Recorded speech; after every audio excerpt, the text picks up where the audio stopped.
Hello, hello, hello. Good morning. Let me turn this. Well, it ain't on yet. Da, da, da, da, da. Oh, they're going to need to see this one. This one's going to save the world. This thing says live in 60 minutes. That's not 60 seconds. That's 60 not seconds. What? Oh, it's going. I'm already hit the go live button. Maybe it's not letting me in yet, but we're live. So whenever that ticks down, we'll be on. According to its clock, we're that much early. Probably not 60 seconds now. That clock says we're late. Come on. Well, Tina's here. Tina's Is this here. thing working? There's Brenda. There's my wife. But I'm not. But we're on. We must be on. We're live. But it's not talking. I can't see me. What do you mean it's not talking? Well, I mean, I've got two screens up. Good morning, Carol. I don't think anybody can hear me yet. Good morning, Miss Carol. Good morning. Look at that. What the heck's going on. Look at that. Look at that high and tight right there. Somebody got a haircut. Someone gave. Holy mackerel! Look here. There's Ian. Holy. I hope you're the same, Ian. Good morning, Dave. Holy buckets. Ian, don't let them take your land. I'm not letting them take my land. I'm mad. Okay, why am I not? I am the mad cowboy from Western Wyoming. I am mad, mad, mad. Let me write a note here because something's going on. They are not selling my sacred places. They can get a little old cup like this, fill it up with sand, put a little stick in it, and pound on it. I don't know if he's hearing you yet. Hang on a minute. I don't know. But save those because those are excellent remarks. I love that. The whole concept. Why is it 2 watching now? Started streaming 2. It says I'm started, but I'm not on. Damn it. Well, it says live on my deal. We can hear and we can hear you and we can see you. Hang on. Let me see if I can reset. There I am. Well, for some reason, you can hear both of us very well. Thank you. I couldn't see us or hear me. I thought we're quiet talkers, both of us. We're what? Quiet talkers? We're quiet talkers. You can almost say we whisper. You can almost say that.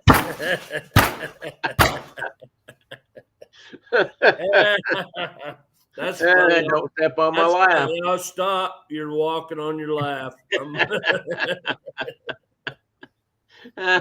morning. Oh, God almighty. Okay.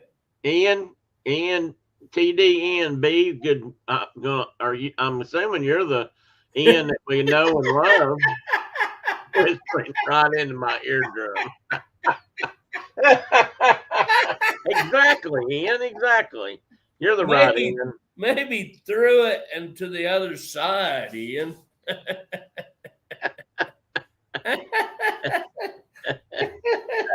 Okay, that's how this day is going to go. That's it. Good morning, Dave. Which is better than how it started. So Carol Carkey is with us. I've been sending notes to senators and whatnot all morning. And if Chuck's back there, good morning, Chuck. I'm blue, same Ian. Let me see if I've got anybody. I knew you were Ian. Oh, I'm blue, same Ian. Whispering right into my eardrum. I love that. I don't know why, but that's just really funny right now to me. Brenda would tell you that we're a little bit like the Three Stooges. You could line 3 people up. Line 2 of us up and make 3 stooges out of it. Well, what I was going to say was you could line the three of them up, and we could talk in one ear, and it would go all the way through all three of them. Okay. Well, you tell him I said hi, Tina. Chuck went back to bed. It's got to be like noon there. Well, it's almost. How is Danny doing, Tina? Give us a Danny. Give us a Danny update. I heard he was doing better. I bet he's running like he's got 4 legs. Yeah, tell us about that. He was supposed to get his cone of shame off this week, I think.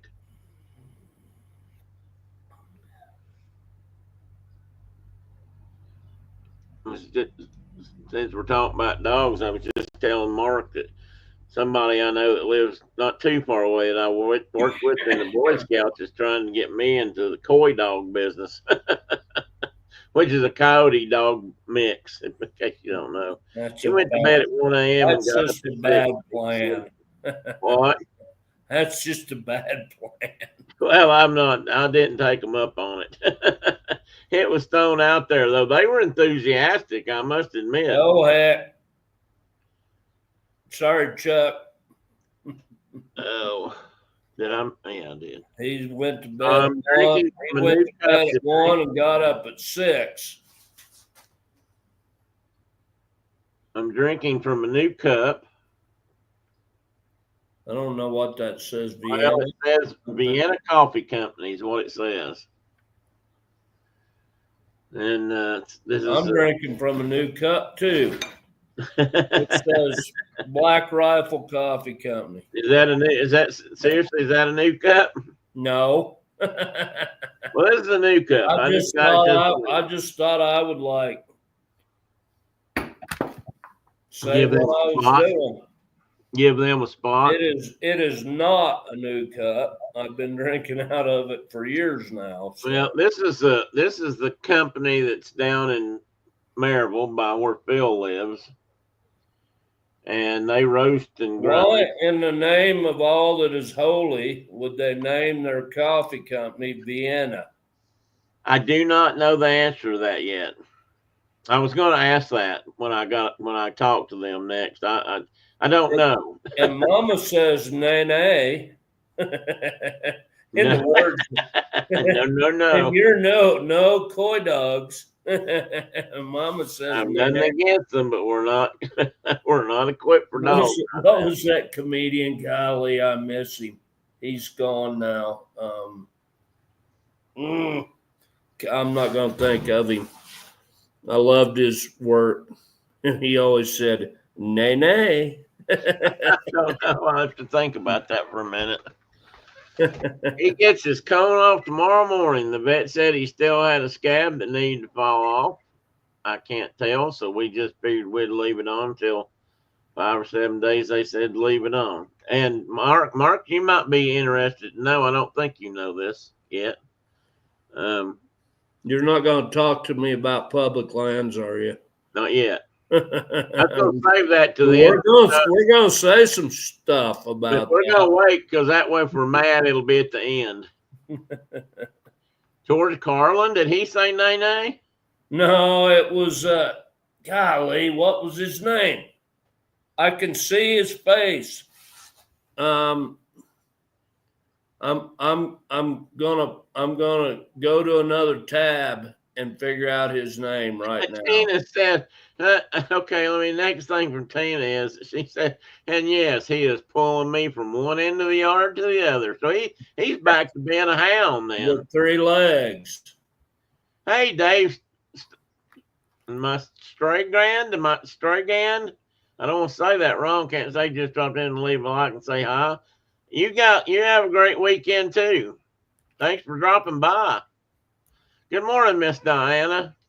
She said she can't stay long, but I thought I'd pop in and say hello also. Well, good morning. Say hi to your husband for me. And ding, ding, ding. I can't think. How's Alexander doing?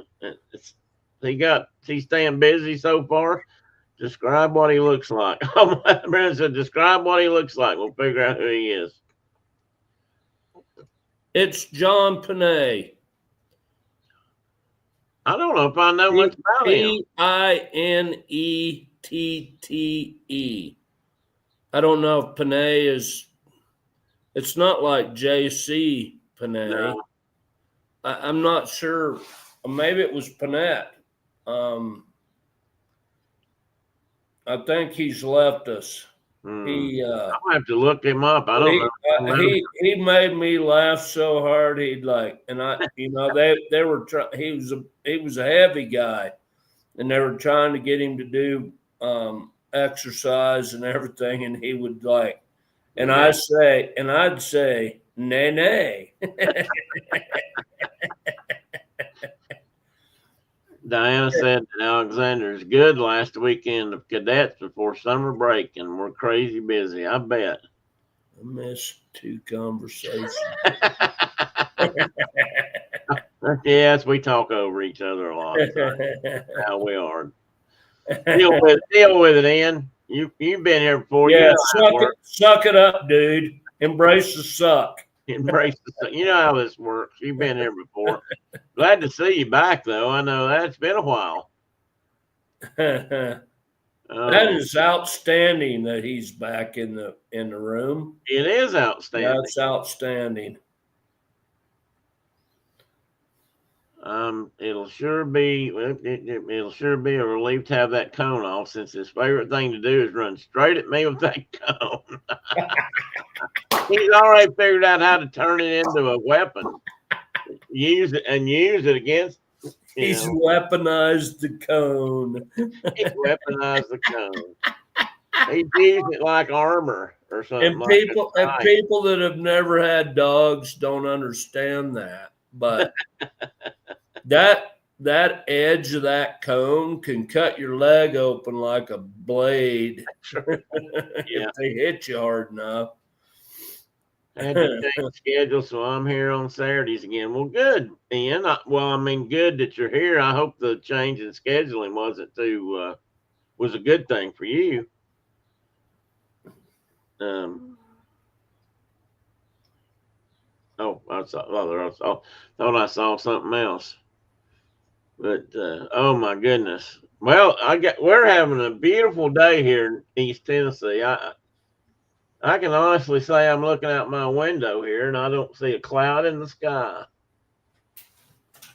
Watch it come a big thunderstorm. In Wyoming, it's kind of one of them weird. The sky is blue right now, but it's got that kind of, on the edges, it's got kind of that gray, foggy look to it that might result in moisture. That's what I was getting ready to say. What might that mean? Well, we're supposed to. Tomorrow's high is supposed to be 54. Oh. And tomorrow's low is supposed to be around 29. So it could be snow. We might get snow tomorrow. Very possibly. I mean, I've seen it happen before. It's supposed to be touching. My wife is freaking out because we got lots of plants outside and inside, and that'll be bad. How do we fix that? Make sure that they survive. Lots of vegetables planted outside that I'm worried about. To potatoes. Look at my wife. She's saying that we have a very sick or quick wit. Oh, she said quick. I thought she said sick. Ian said he's missed it. It makes him smile. Well, good, Ian.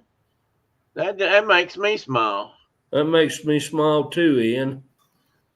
Look at that. Says that he has people say it takes less. It takes fewer muscles to smile than it does to frown. They're full of crap. I think they're full of crap. I've always thought that. Because I can just be like resting face. And it doesn't hurt at all. But if I smile, it hurts. Tina says they could get up to 100 on Monday. That's holy crap. Seriously, in New York? I knew we were supposed to be pushing in the 90s. Brenda said it was supposed to be What'd you say yesterday, Brenda? You saw something about 102, which had to be a feels like, which is just, I love it. That's and what Ian, we've been hot also up here to the north of you, but tomorrow ain't going to be hot. tomorrow ain't going. Well, 54 is not hot. 54 will be okay. 54 is going to be the high. 29 is going to be the low. Wow, they're having a heat advisory. Tina said that's first day of summer too. I mean, or first couple of days of summer, getting it started earlier. That is way. And Diana says it's been hot there too. Been over 100 up in Canada. We've been we've been 89 to 90 a few days, and now we're going to drop into winter again, and then we're going to go back into summer. I mean, because that's how we roll. That's how you roll. Well, it's just now getting here. It's just now getting to that 90. It's been fairly pleasant up until now. Now it's going to take off. Well, I called you the other day, and it was 89 here, and you're like, "That's what it is here too," and I'm like, "That's not right." Well, it's not been quite as. Oh, geez, that seems like a lot. 99 yesterday in Denver. Maybe I've just been inside too much. I can't even imagine that, Ian. 99 in Denver. Wow, that's over 6,000 feet. With all that minute. smog and, well, they're a mile high, so they're over 5,000 feet. Oh, excuse me, over 5,000. We're a mile and a half high. But think about it. If they're that, or you are that hot at that altitude, when you get down to sea level, it must be horrible. I mean, holy mackerel! If you'd turn and drive south to like Kingsville, Texas, or somewhere like that, Corpus Christi, downhill all the way, it'd be like 1,000 degrees. 1,000 degrees. Oh my God! I took my daughter down there fishing after she graduated from college, and it was June, and we went to Kingsville and went down on the coast and caught flounder and whatnot and hard-headed catfish, things like that. Oh, and you could not even hardly breathe outside. It was so hot.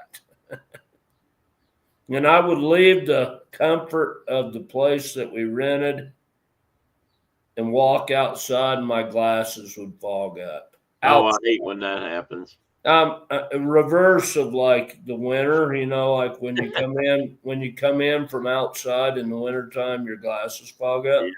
Well, down there, it's the other way around. I know.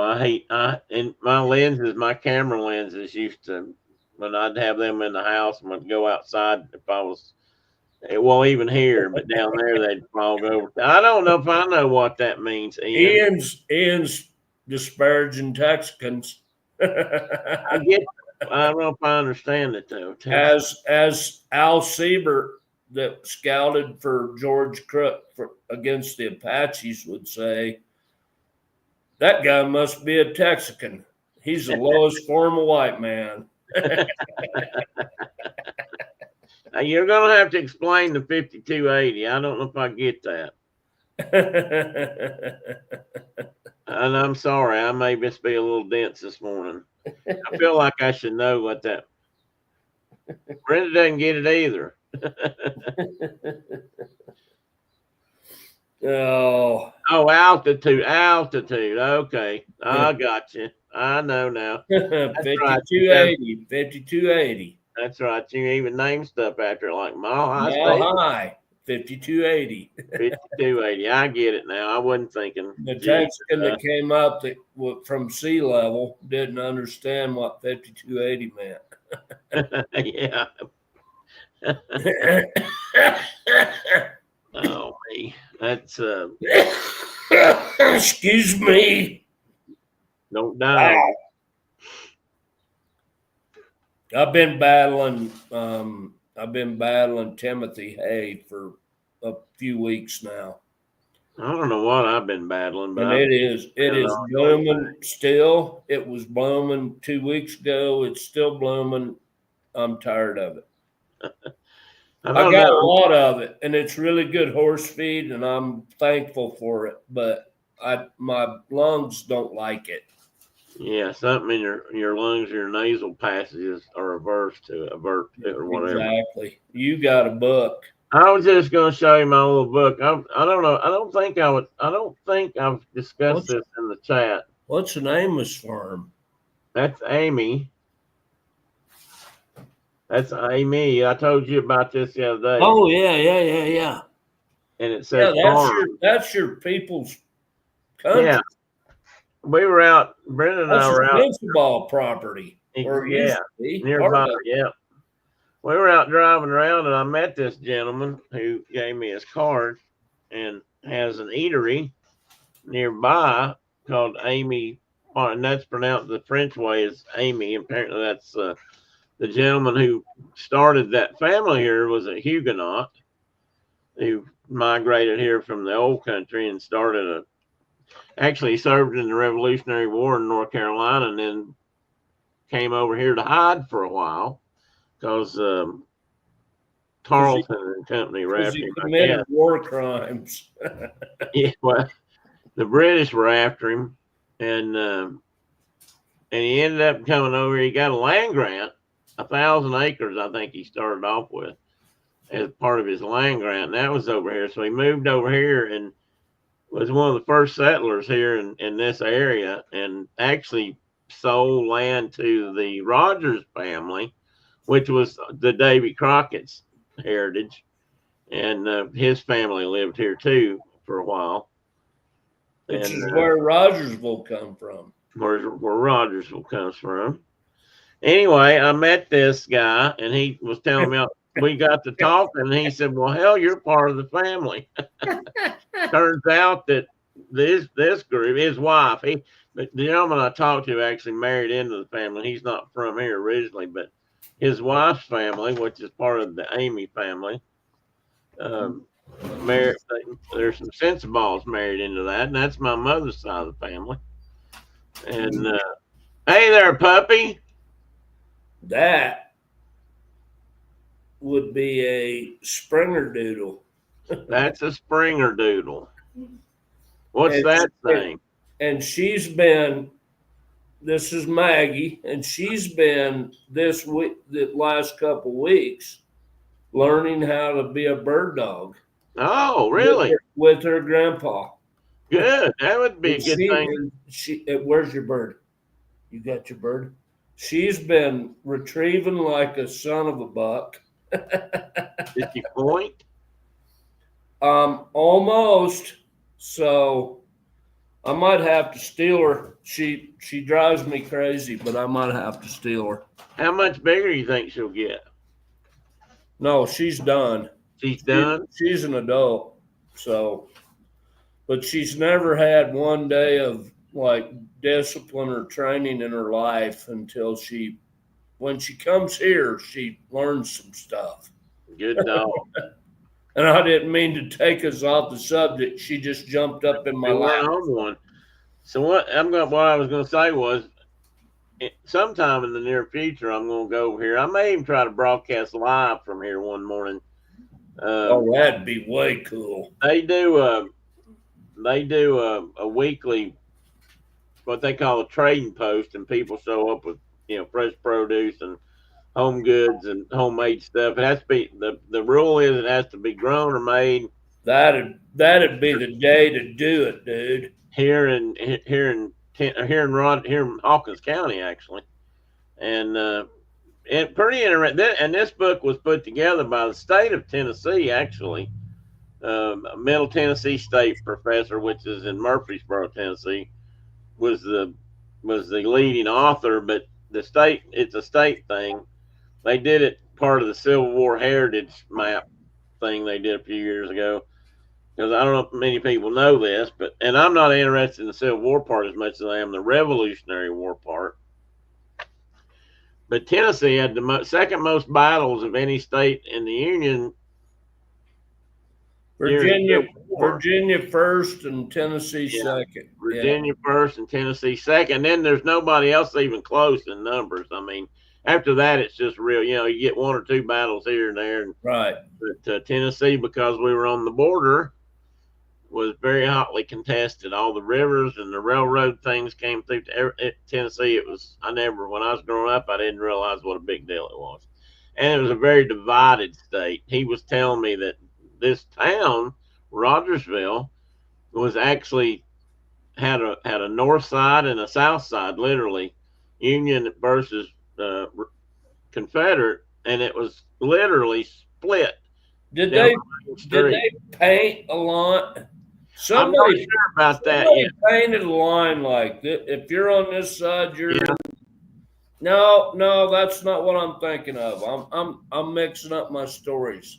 There's they did mark it. It was delineated. There's a bar right on the Kentucky-Tennessee border, literally on the border. And Sergeant Alvin York. Okay.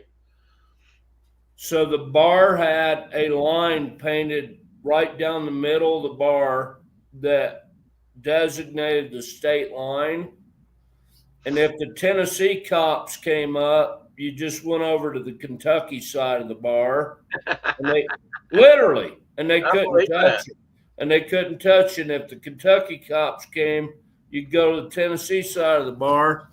And he was a heathen before before he went to war. He was a heathen. Oh, he was. That's a fact. He was a wild man. They used that bar, that was the bar he hung out in, and they're just like, okay, let's go to Kentucky. Okay, let's go to Tennessee. But I mean, that's the way our people thought about the world. Yeah. Think about it. The Appalachians thought like, oh yeah, you just can walk over that side of the room. We'll stay on this side. And we'll be good.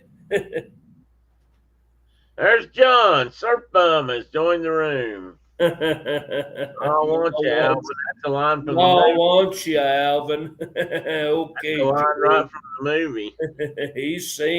He knows Alvin. Yep. But literally the town was divided that way. I don't know if they drew a line or marked it off, but the road, and if you've ever been here, if you ever come here, you'll see that from one end of this town to the other, the old Highway 11W, which was also called the first state road in this state, that was the first main road 11W that went through the state. It literally is a straight line, almost perfectly from one end of town to the other, and I could see that being a split. It denotes like north and south. I believe so. And so he was telling me that the barn. Let me see if there's a picture of that in here. They now have like a welcome center and which has an eatery in it and a souvenir shop kind of thing right there in the front when you go into the property. And that building, he built that building when they moved here, I don't know how many years ago.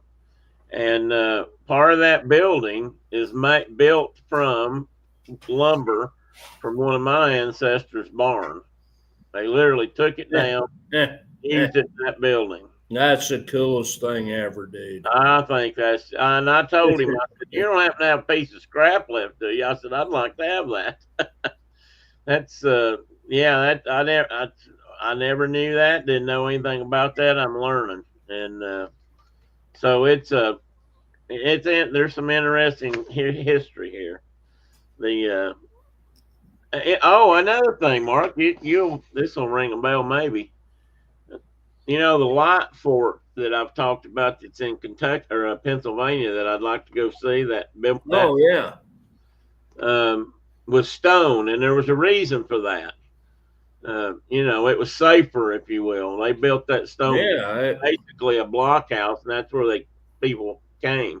Well, this house was also a stone house. You won't be able to tell it, but the Oh lower yeah, house, I can see it there on the end. yeah. And again, he built that. That was the first stone house built in Tennessee, they think.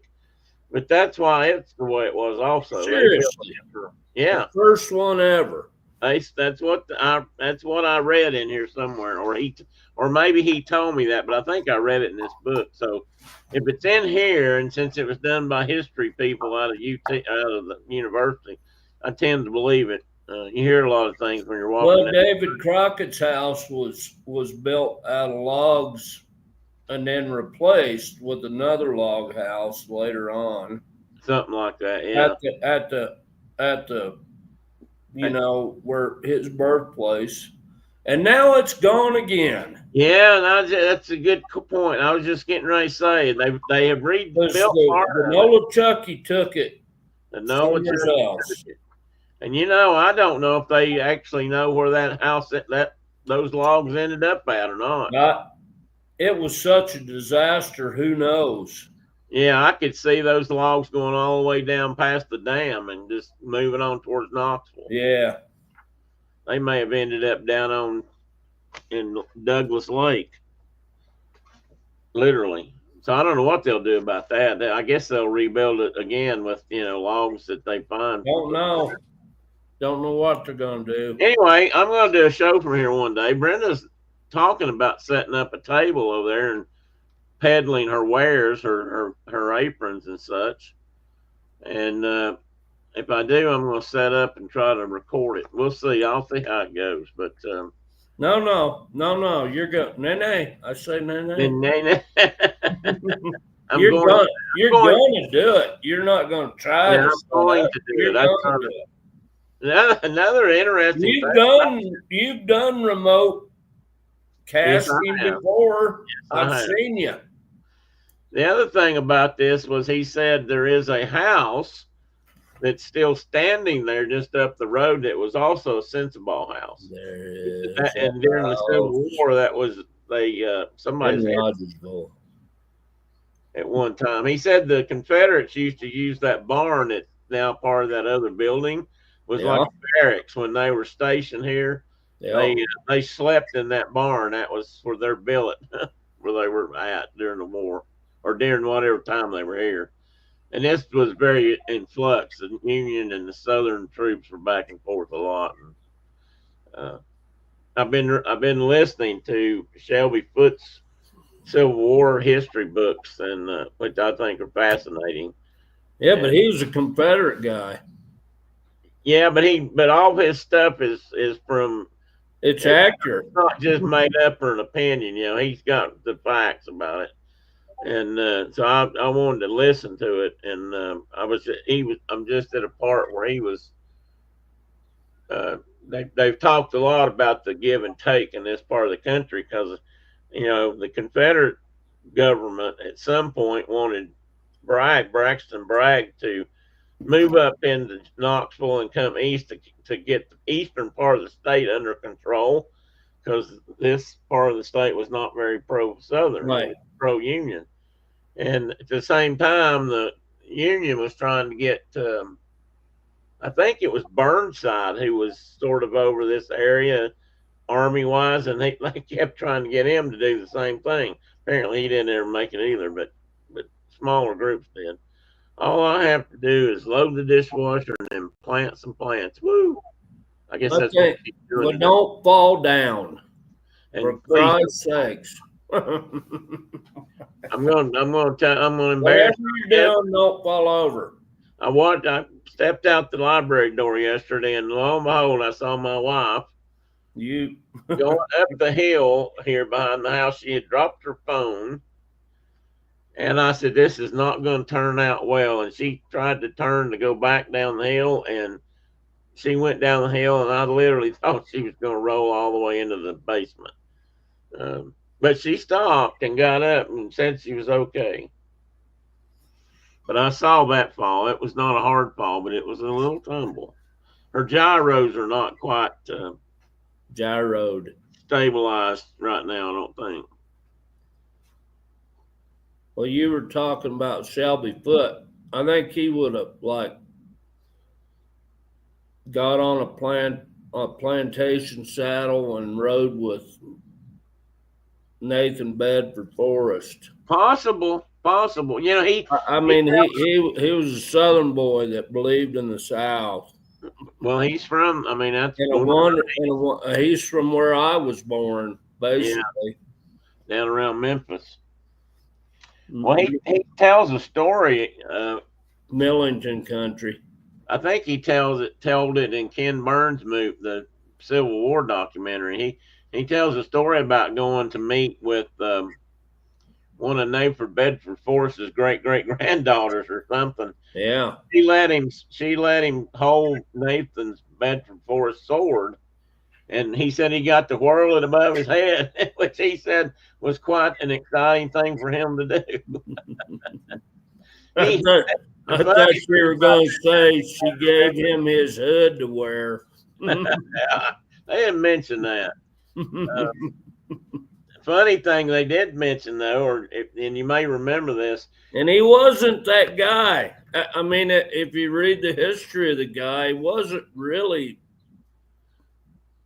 that guy. No, he was sort of he was an enigma wrapped up in a sausage roll. Like, hey there, hey Mike.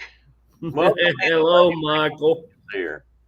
Good to see you from Canada. Hopefully you're cooler than we are, but we're going to be cold tomorrow.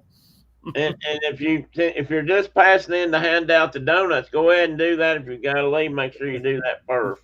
Give us some maple bacons. Anyway, he told his daughter, they were talking, and he told Nathan Bedford Forrest's granddaughter, great granddaughter, whatever she was, that he thought that the Civil War, how did he put it, created, or two true geniuses emerged from that war. And one of them was her grandfather, Nathan Bedford Forrest, who was the most gifted cavalry officer ever. And the other one was Abraham Lincoln. And she said, well, you know, sir, in our family, we didn't really think too much of Mr. Lincoln. Which I thought was a pretty good comeback. Okay, so anyway, let's get down to business here. Let's talk. We're going to talk about. Why don't you explain your name today? Oh, well, my name. I should have changed my name to Uncas is urinated.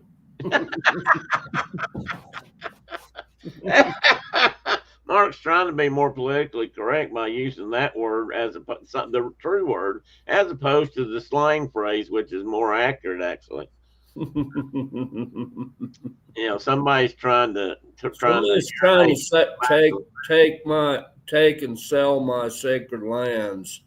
Yeah, I ain't happy about it. He ain't happy about it. We're going to talk about that later. But you can talk about your name. My name is, because let me explain this correctly. The topic today is going to be about what they call the de-extinction of some certain megafauna. Okay, and when I think about large megafauna, I think, yes, that's what he meant, Brenda. I'll leave it to my wife just to be as crude as we are. Yeah, that's exactly right, Brenda. Thank you. And I thought, well, if they're going to bring back things like woolly mammoths and you know, ancient rhinoceroses or whatever, why not bring back the short-faced bear? Ancient rhinoceros. Because they raised. Well, that's just my way of saying. No. Rhinoceros. Anyway, so I decided that I should be a short-faced bear, which was, I now won't be able to say this, Arctos, which was the genus name for the short-faced bear. Arctotus. Arctotus, yeah. So that's what my name is about. I'm going to be rebirthed as a short-faced bear. And they found short-faced bear not far from here in the dig in Gray, which we talked about a couple of years ago, actually. I And think there's only one of them left. So the Andean bear yes. is the only short-faced bear still in existence. Oh, I didn't realize it was considered. Okay. I Yep, didn't it's realize in the same genus as the biggins. It's not big, but it's a short-faced bear. And Kay, welcome in, Kay. If you've been here longer, I'm sorry I missed you, but welcome in. And that's why we're talking about it today, Kay, because I read this article several weeks ago about the possible reintroduction of the direwolf or recreation. There's a lot of ways to say this or not say it. Recreation of the direwolf, and that's what brought this up. Because I got to think, and I was actually going to do this show 3 or 4 weeks ago, and I started it and then changed it for various reasons. And so I thought, well, today is a good day. So let me get things lined up here, and we're going to talk about this and just not go into all the obvious details and stuff, but just a general opinion and what this means, what it really means. And let's see. And I'm going to start with a little cartoon here. They're talking about bringing back. They're not talking about. Well, there are people who are talking about this, bringing back some of the large cats. The mastodons are one of the first things they talk about, or mammoths, or both. Uh, they could hypothetically, if they did that, they could bring back early horses and other pachyderms as they refer to them, but early rhinoceros, and critters that were more related to hippos. But I put in the question, should we or shouldn't we, as Gary Larson pointed out here, and now for today's lesson, you've probably been wondering what these are for, and the saber-toothed cat's pointing towards his giant canines. And here comes Mr. You're not broadcasting, Oh, buddy. I'm not broadcasting. Here I am going and going and going and not broadcasting. Dang it. You're looking at it, but none of the rest of us. Well, y'all know about it now. I've told y'all about it. Anyway, there it is. So we got these, we're talking about bringing these kind of critters back, maybe. I suppose, hypothetically at least. And then over here, I got a Gary Larson cartoon that Mark actually sent me the other day, I think. And I thought, oh, that fits perfectly. But you got the saber-toothed cat looking for food, and he happens to be hunting a caveman. So, there are limitations to bringing back some of these critters. You gotta think a couple of times about them before you just think, oh, that'd be a good idea. Let's bring back the saber-toothed cats. So, but before that, let me also add that today is, well, I want you to see this. What do you think about my little bit of artwork at the bottom? Can you figure it out? I can't even read it.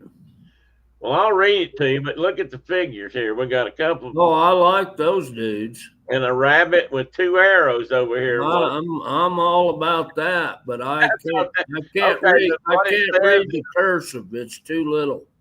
Okay, it says about shooting rabbits. A week or two of daily practice and good rabbit cover will get you well up towards successful shooting at this game.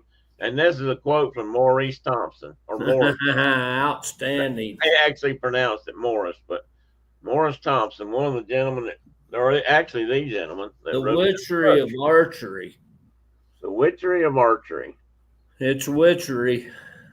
And this is the bookmark I was telling you. I opened the page and it split the back. I was being careful too, so I'm not real happy about that.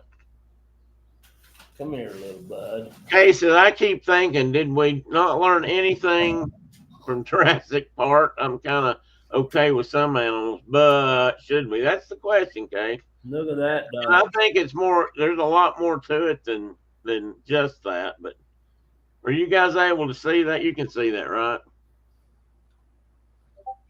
We can see it. Brenda said, just because we can doesn't mean we should. Casey, I think that can only go back so far now. The cells degrade, and they cannot use them, but it's only a matter of time. Well, that is part of the deal, Kay. Just how far back are they really going? But I wanted to talk a little bit, just for a moment, two short slides about what this weekend is. Yesterday was the summer solstice, and according to what I looked up and read, at 10:42 last night, and I don't know if that's when the day ended and dark happened, or if that's when it started last night. I'm confused about that, but anyway, the summer solstice, as you guys probably all know, is today. Well, it depends on who you're talking to. It's listed as yesterday, the 20th, but I think that the actual day is today because it started at 10:42 p.m. last night. Yeah, so for us it'd be today. I think it would be, but anyway, I guess is it the longest day of the year? That's the longest day of the year, isn't it? Yeah, well, that's what I always thought, and then we start getting shorter today or tomorrow. So I know that right now, like daylight happens at like 0400 here. 0400 get dark. 0400, it's like light outside. Not bright light, but light.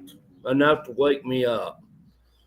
And it ain't getting dark till like 1100, or I mean like 2300. 2300. Diana, when's it getting And I dark? bet they're just like full-time daylight all day long.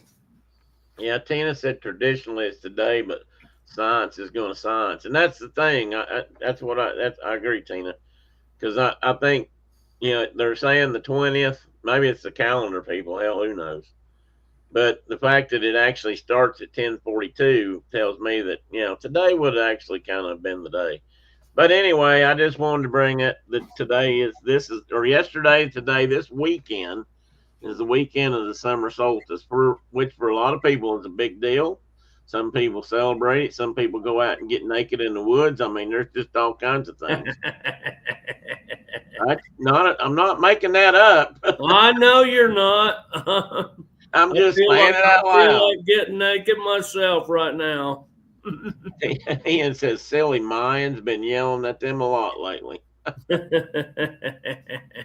And in Mark's honor, I wanted to bring up that my country, dude. I wasn't born there. Well, you weren't, but you lived grew there up just a a few lot. years. You've been there a lot. Your dad. I've been to this site a lot. Instead of say it's in your dad's honor, then because it's a holy spot. It's a sacred spot. And I've learned a lot about this that I didn't know in the last couple of days too, and I'd like to probably learn more. But the snake in Ohio, the Serpent Mound, they have a weekend-long celebration there by FOSM, which is the Friends of the Serpent Mound, and they started the 20th and it ends tomorrow, the 22nd.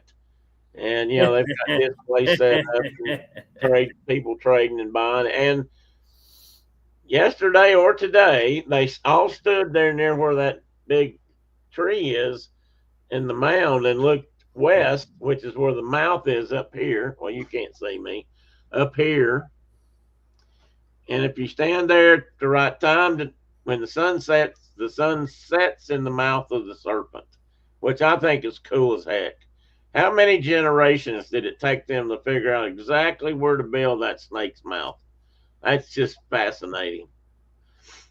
And so most of these mounds were, not all of them. Most of the mounds in that part of the world have, graves in them.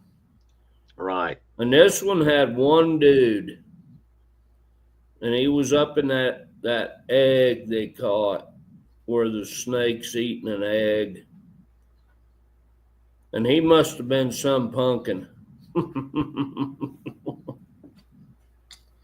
You're the only guy that gets buried in that sucker. Yeah, you had to be special. You had to be some kind of something. Tina or Ian, I guess I'm going to say you're welcome, but I'm not 100% sure I know which part. You may have to send me a private. He meant about getting naked in the woods. Oh. Trust me, Ian. I wouldn't even want to see that. You don't want to see it. And I wouldn't want to see him. He wouldn't want to see me. You got no worries, dude. Oh yeah, that ain't gonna happen. I've been naked in the woods, but nobody ever saw me. Oh, I don't know about that. I'm pretty sure I've been naked in the woods taking a bath in a creek at Dixie Creek. Yeah, I've been naked in the woods a lot, but nobody around. I hope nobody ever saw me when and if nothing else, there was no video cameras or anything around. Thank God they hadn't been invented. Nobody had a cell phone. Like, oh, look at this. Bye-bye, Diana. You guys have a good weekend. Thanks for stopping in. Have fun, whatever you're doing, I hope. Maybe it's all work, but we'll call it. Yeah, we're going to pretend like it's fun. I hope it ain't working. I hope you're having fun. So anyway, there's big festivities here for the solstice, and I just thought I had a couple of pictures. These are things that happen there. There's music and people floating in the Scioto. Is that the Scioto River? No. Nay. I say nay. Well, it's one of them, isn't it? No? It might be Scioto Brush Creek. Well, that's okay. Maybe that's what it is.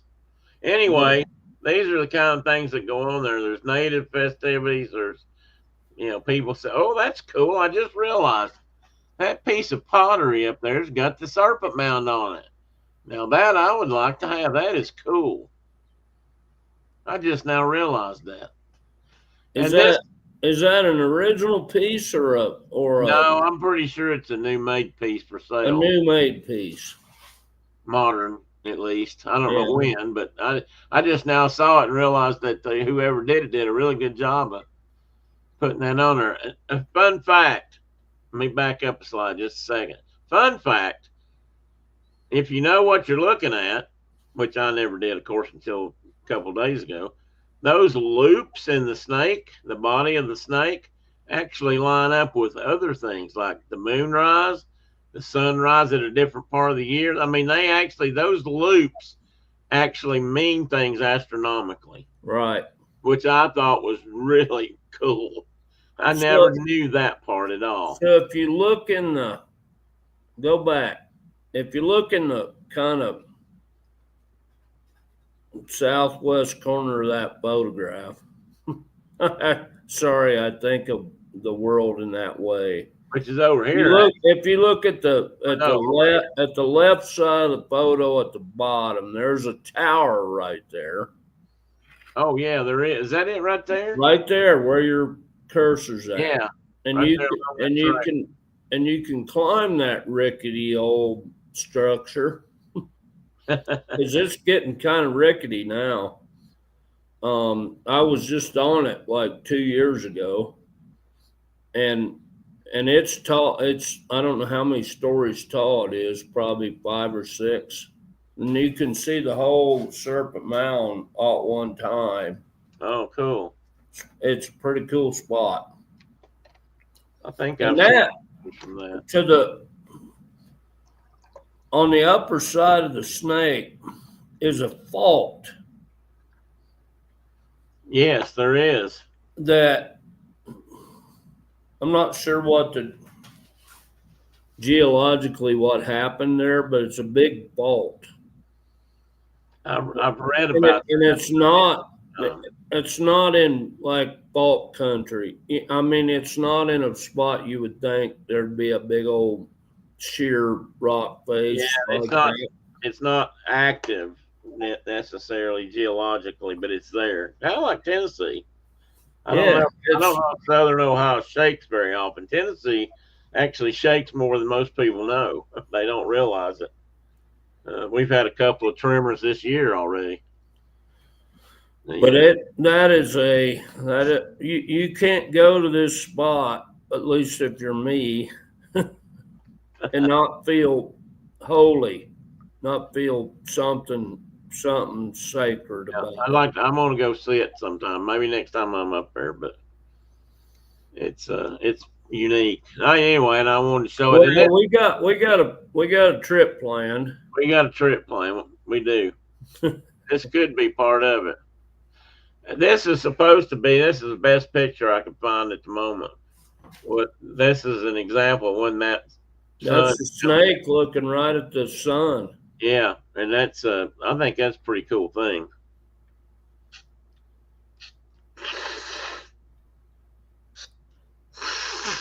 Like I said, I can't breathe either.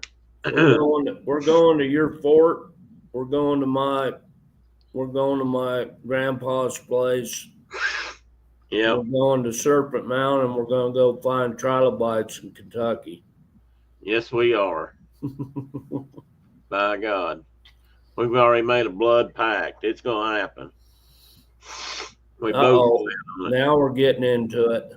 Now we're getting into it. So let me go over a few things and then we'll talk, because it's both fascinating and not.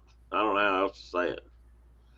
According to Merriam-Webster, I agree, Ian. That's a holy place. Yes. The Window Rock is a holy place.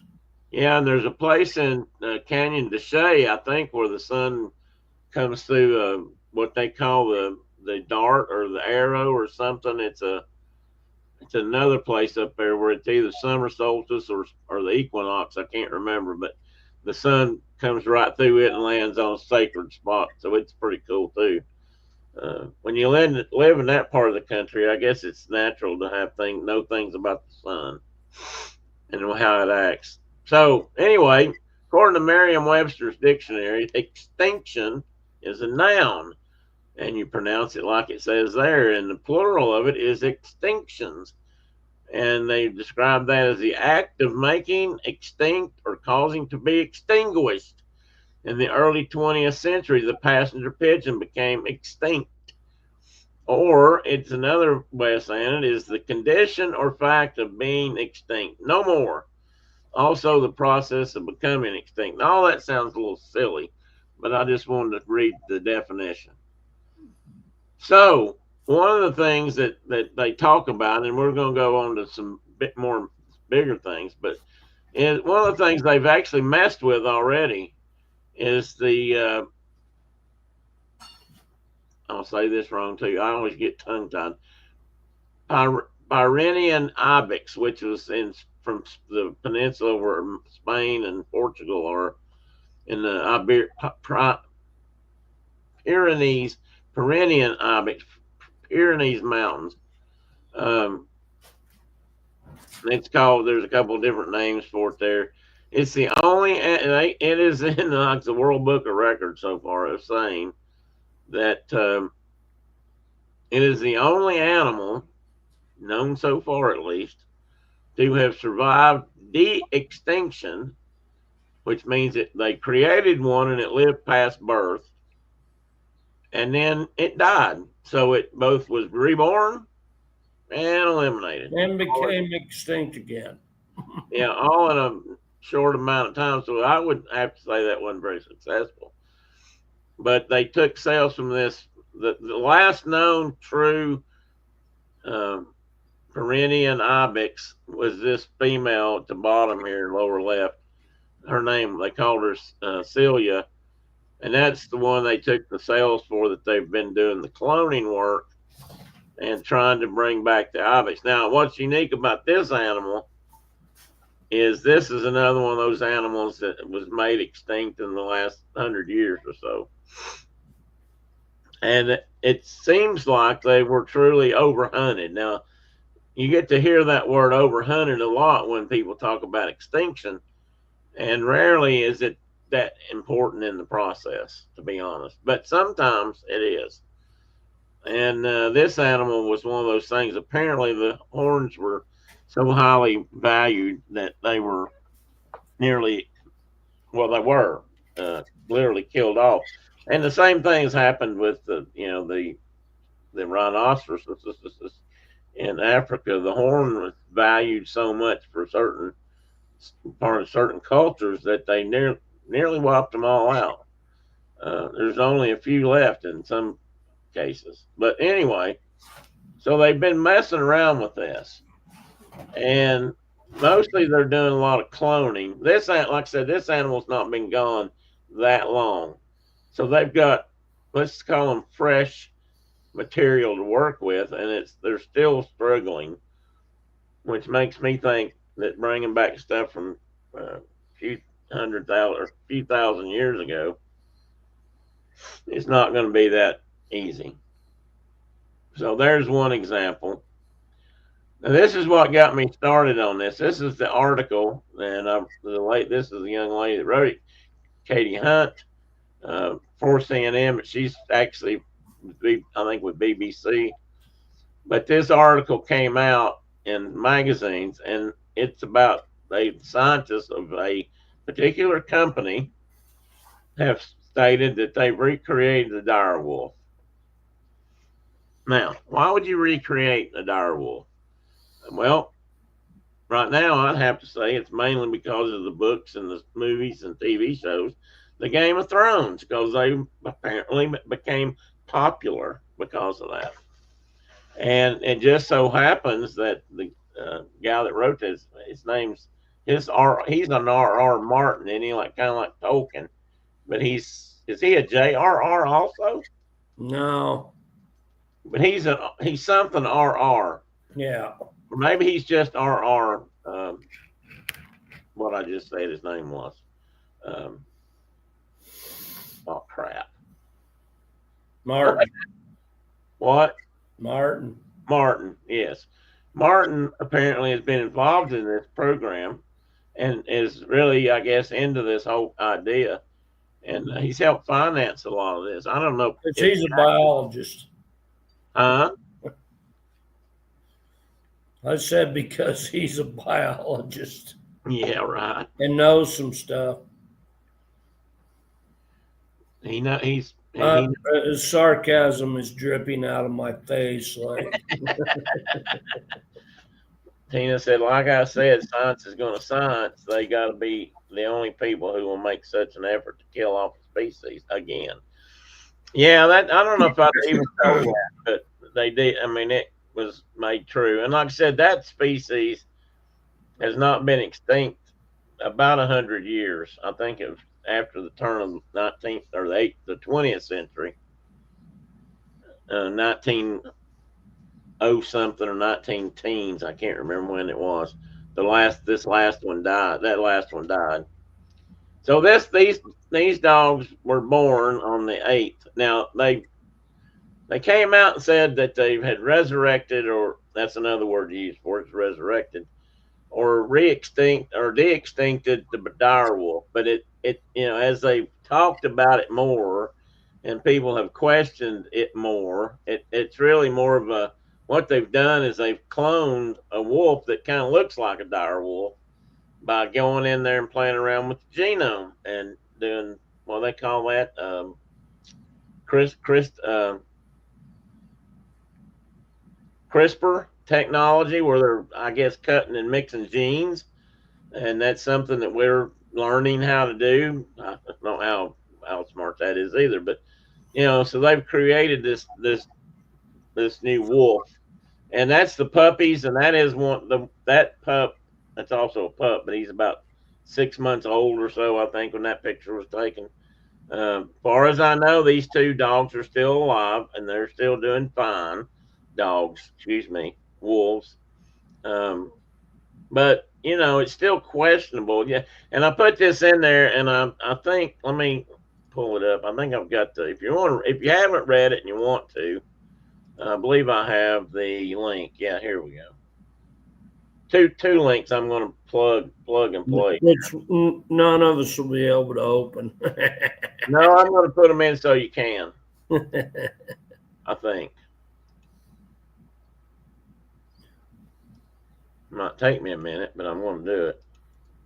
Okay, here's the company that's doing not all, but a lot of this work. And somebody see if you can open that. And then I didn't mean to do that, guys. Sorry. Hang on a minute. Let me pull this back over here. And this is the one that's got this article in it. that came out, and I think you can get to this too and read it. But the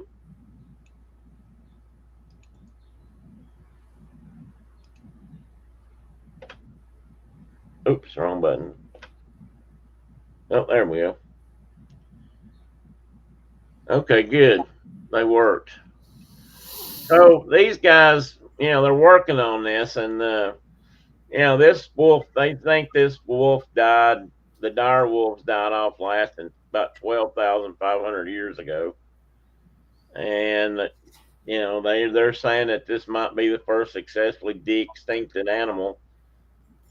But and this has been done by a company called Colossal Biosciences. I'm not picking on them. There's a lot of information. They've got a lot of presence on the internet.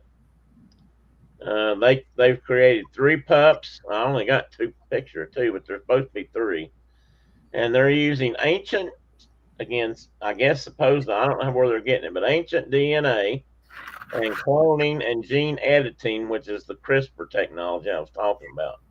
And they're altering the genes of a gray wolf to turn it into a prehistoric dire wolf's closest living relative. Well, that is its closest living relative.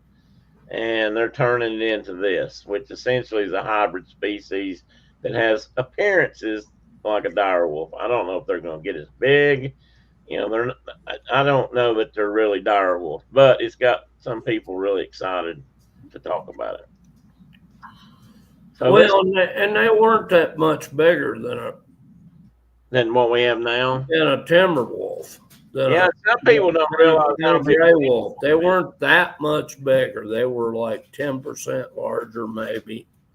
Well, timber wolves are pretty big. I mean, they're giants compared to other dogs and stuff. But you ever see one?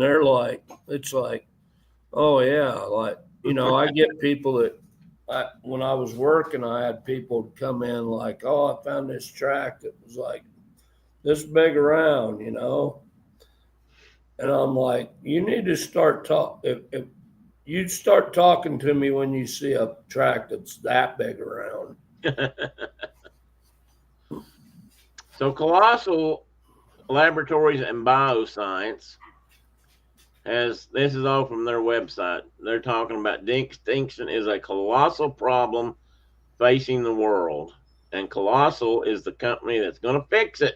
So they're going to fix this problem. You bet. Colossal is working to combine the science of genetics with the business, I think it's a key word here, of discovery. According to the leading scientists, these numbers are true. I believe that these numbers are not just stuff they're making up. This is kind of known. You can research this. 30,000 species per year on average are being driven to extinction. I think they're grossly overestimating that. Yeah, I think that's a little high.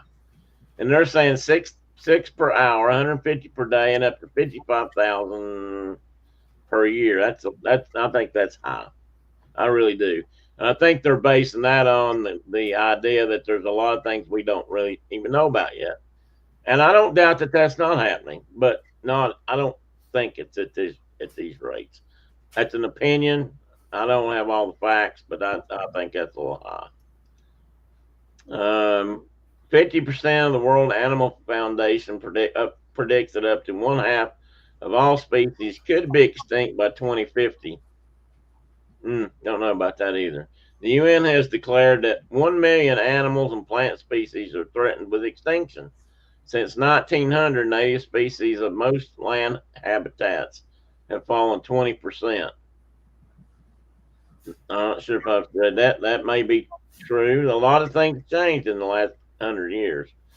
More than 40% of amphibians, and I will say this, they do know amphibians are in trouble and hurting worse than some of the others. 30% of reef-forming corals. There is a lot of concern about reefs dying off, and I have seen some of that evidence. I don't know about the numbers, but I have seen some of it, pictures at least, and documentaries and textbook type stuff. And more than 1/3 of all marine animals are threatened. Again, that's a hard one to. two of the things that they've talked about trying to bring back are, one is the what do they call this guy? Did they call him a tiger wolf? Did I not write that down? Tasmanian tiger. Tasmanian tiger. That's correct. Yes. And again, that's an animal that's not been gone too long. So if they were going to work with genetics, that might be possible. But the other one that they talk about a lot are woolly mammoths, because they are hell bent to bring back woolly mammoths. And if you read their literature, they believe that the woolly mammoth could save the earth. I mean, they really are stressing that, and save the other elephants that we have today. A couple of other candidates that, one, they talk about lots of dodo bird. And I brought up one of my favorite critters that died last century that I've talked about when I was a kid growing up was a passenger pigeon. Again, it's only been dead 100 years or so now, 110 or 15 maybe. I didn't write those numbers down, and this is just an artistic rendering. So, would bringing the woolly mammoth back help the modern elephant survive and avoid extinction? Because that's one of the things that they're preaching. One of the things they're really singing out loud is we're going to help. But by doing this, we can save elephants. And their project will be the resurrection of the woolly mammoth, or more specifically, they are trying to create a cold-resistant elephant with all of the core biological traits of the woolly mammoth. It will walk like a woolly mammoth, look like one, sound like one, quack like a duck. But most importantly, it will be able to inhabit the same ecosystem previously abandoned by the mammoth's extinction. Does that ecosystem still remain? Is one of my questions. I don't think that's going to happen. We're going to talk about this in a minute. I just wanted to go through some of the numbers and some of the stuff they're saying. 5 core goals for reviving the mammoth is increase resilience of habitats to climate change and environmental upheaval, develop new tools and techniques that will contribute to the global effort to save modern elephants from extinction, understand the genetic basic traits of cold adaptation in animals, drive advancements in multiplex genome editing, demonstrate that it's possible to bring back an extinct megafauna species. And the woolly mammoth was a cold-resistant herbivore animal, meaning it's a warm-blooded critter that can survive in freezing temperatures. It was large and slow-moving with short, compact ears. That's kind of important. Elephants today have big, floppy ears to help dissipate heat. Mammoths needed a little bitty ears so they didn't lose heat. Insulated by 2 layers of thick fur to keep the blood warm, along with staying rather active and consistent with its migration and foraging.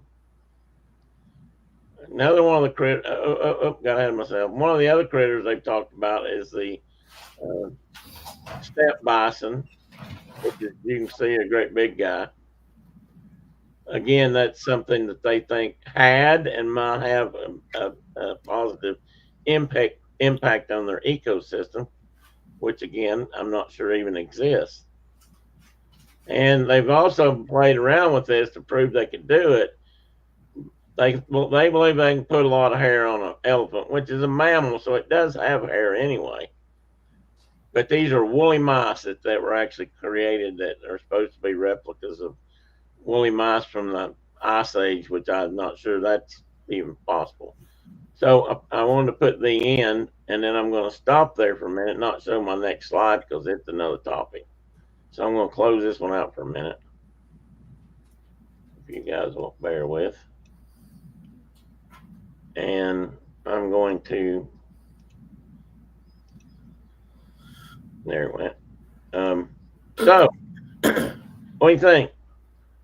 Are they full of horse manure, or are they, I mean, Well, just like Malcolm said, just because we can doesn't mean we should.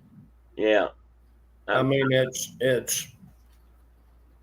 to me, it's like, as a wildlife biologist my whole life, and a scientist.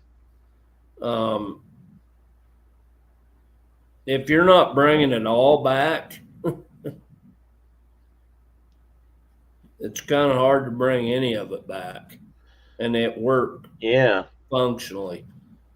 If you want to just like, look what I can do, and aren't I cool? That's kind of how I look at these things. Like, look, I can de-extinct a critter, but are you going to bring back Smilodons and Hoplophoneus and all these other critters at the same time? All the small mammals, all the whatever. If you're not, don't be monkeying around with stuff you got no business monkeying around with. That's my view. I think it's kind of my opinion. I think it's kind of pie in the sky to think that you can somehow bring back a woolly mammoth without bringing back all the other all the other species that existed that Right. actually helped to create that habitat. You can't just bring back one critter and think it's going to somehow return the Arctic into Shangri-La. It's going to be Shangri-La again, which it yeah. never was. But to me, it's ridiculous. Thank you, Carol, for keeping up with the Daves. I noticed we were getting up to a crooked number there.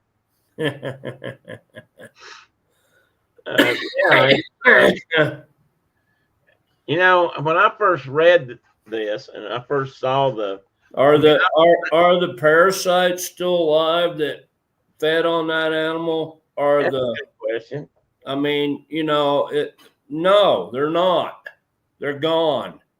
You gonna bring them back too because they're like a worm? No, because they're not cool. Well, and and think about this on a micro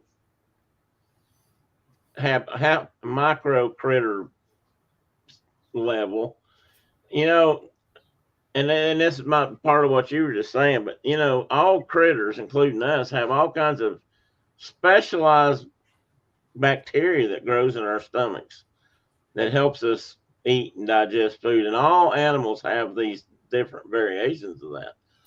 How are you going to bring all that back? I mean, and that's not going to be the same as what is in a cow's stomach today, or it may probably Well, not. I mean, the tapeworms that lived in those mammoths, are they lesser creatures? They're grosser creatures. Are they lesser? No, they're not. That's a good question. That's a good They question. they were living entities that if that critter doesn't have those things that it evolved with, it's just not, to me, it's just not right. Like the whole, because we want to look cool. Yeah, And Elon Musk owns us or whatever. good question, Kay. She said, "Are we going to create an island to put them on?"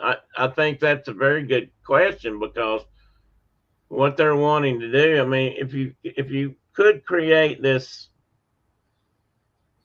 biome, you're going to have more. It's like making dinosaurs in Jurassic Park on actual. I mean, think about it for a minute, because they didn't just create herbivores and big plant eating duckbill. They created predators also, and which was always the problem. The predators were always the ones that got away. So are you going to create? They're the ones that killed all the people. Do what? They're the ones that killed all the people on the shows. So if you make saber-toothed cats and you make short-faced bears or direwolves to feed upon these animals or their carcasses, or what's going to keep those guys from running down to Toronto and having lunch? I mean, I think it's just not as simple as they'd like. It sounds romantic, if you know what I mean by that term, to be able to create, as you said, Shangri-La, and we've got all these animals are saving the world. Like I said, go read their website. Go look at some of Well, I Colossus. mean, they're talking like stuff like it's going to save the Arctic. Yeah. Whatever. Well, the Arctic's not the same as it was when they were here before. It's not. It's hotter than it used to be, and it's Yeah, way hotter now. how are they going to make it cool back down? It's ridiculous to me. I thought great big herbivores like walking around on the land caused all kind of methane that like led to global warming. I mean, it's those kind of arguments. To me, it's just because we can doesn't mean we should. It's still that deal. Like, Yeah, I guess really that's what I'm saying too. I mean, it kind of boils down to that. and I would love to walk out on a steppe in Alaska and see a woolly mammoth, or even like at my own home state and see a Colombian mammoth, because we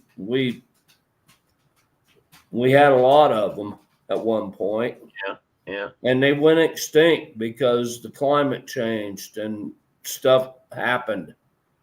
It wasn't little dudes with little pointy sticks that caused them to go extinct. No, that's what gets said a lot back in that time Which period. drives me absolutely insane. I've thrown little pointy sticks. I can tell you how effective they are. Well, and we have a tendency to blame that. It's all about humans. It's all humans did all this and humans did that. And it's like, no, when the climate goes from this extreme to this extreme, stuff happens. Well, and some of that stuff was maybe caused by humans, but it's not simply because they hunted the animals. It's like the passenger pigeon. The passenger pigeon was hunted mercilessly for market. I mean, they were killed by the thousands and cooked up in fancy restaurants all over the East Coast. But it's because that's not the only thing that made down all the roost trees. That's why they died. Right. The forest got harvested, and so we lost habitat. They were overhunted. There was a lot of pressure, but when the forest habitat gets lost and nesting sites are gone, and I mean, pretty soon you got a population that's going like this. It's more than one thing. It's not just because they invented a double barrel shotgun. But I mean, harkening back to mammoth days, the dudes were walking around with atlatls, and they were good at it. And those animals were perhaps naive to human as a predator. But you and I both know that you find a white-tailed deer and you try to kill it and you miss it. Next time, it's even harder to find that white-tailed deer. Yeah. It doesn't. They learn pretty quick. Like, no, I gotta avoid those things.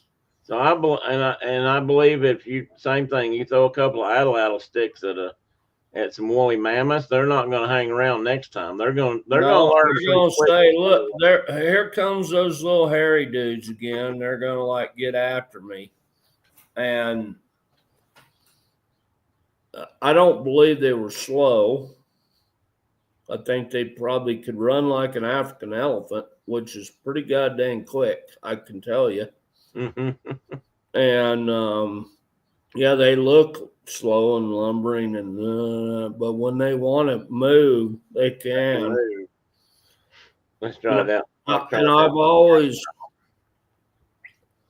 always thought about, how did they survive in Africa? We supposedly came out of Africa, which I think is probably accurate. And they still got elephants. Yeah, we didn't kill them all then. We didn't kill them all there, and we didn't kill them all in India. But things happen. I mean, they can document that the climate changed significantly during the Younger Dryas or whatever. And, you add that on, you add that giant pressure on top of whatever else is going on. That's what happened.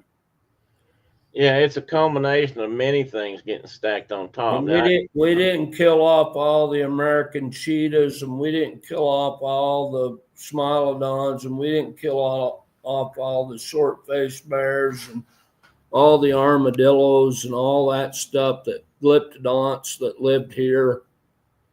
Yeah, humans killed them and ate them, but it wasn't at a level that there weren't enough humans over here to even make an impact, you know?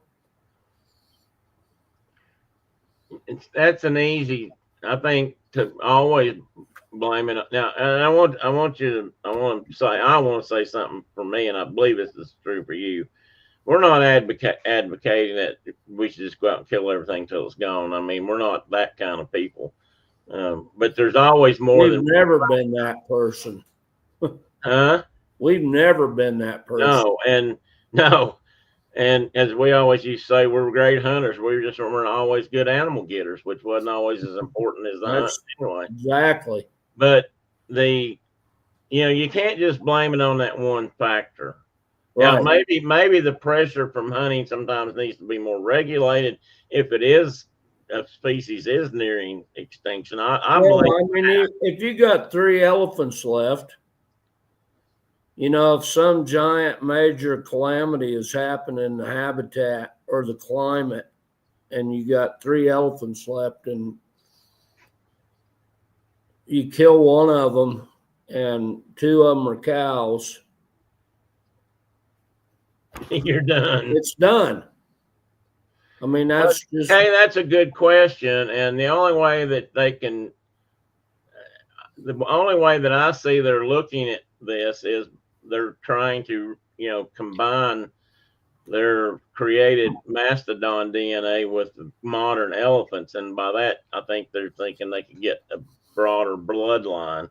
But you're right. If you bring back the Pyrenean ibex and you only make 3 or 4 of them, you're not going to go very far before that's gone. That tree got to branch out a whole lot more. You're getting down to what Mark and I were laughing about yesterday. Everybody jokes about Tennessee's trees don't branch very much. They're family trees. And we all know that don't work out right when that happens. If it's a straight stick, that don't work out. So that's a good question. And I don't know, other than the fact, like I said, they're talking about working with what land that modern elephants are left. I mean, and another thought I had too, to just for their argument, was if you build elephants that are suddenly more cold adapted or woolly, that's not the same elephant that you're worried about going extinct. I mean, you can't just create something and then hope this other one doesn't die off, or somehow believe you're going to be able to reverse engineer that one to come back to be an African elephant. I don't know how they're going to do that. But that's not my level of science. I don't know. That's microscope stuff, and it's amazing. And they do god awful things with it these days. I mean, amazing things. And some things I think they get a little carried away with, but it's just like naming, black rat snakes now are all gray rat snakes. Well, the hell with that. Some of them are black, some of them ain't. But then a microscope, there's a difference. But yeah, that's going to be an issue that would have to be dealt with. And I'm pretty sure there's more about saving animals we've left instead of bringing back other. Well, that's probably a pretty good point too, because a lot of people aren't so keen on spending money on stuff like that.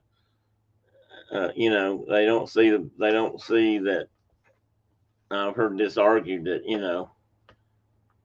we need to worry about something else, not animals. So those are always good. There's argument to both sides. I mean, they always have an argument for it. But, and I'm stumbling on my words now. I'm not thinking. But some of us are going to worry about animals for the rest of our lives. Yeah, and they can't tell us otherwise. So there you go. Anyway, something to think about. And I encourage you to look it up. I probably had more links than I put up that I was going to put up. And I'm really not, I don't think it's all what it sounds like. And I don't think I don't think it can be done like that. I really don't. I think there's too much. One of the things I learned by really learning about science and becoming what I like to call myself a scientist too, to some level, is that you realize that a big animal depends just as much on a little teeny tiny animal or critter as it does, everything else around it. I mean, you can go all the way down to microbes, and they're all important in that chain.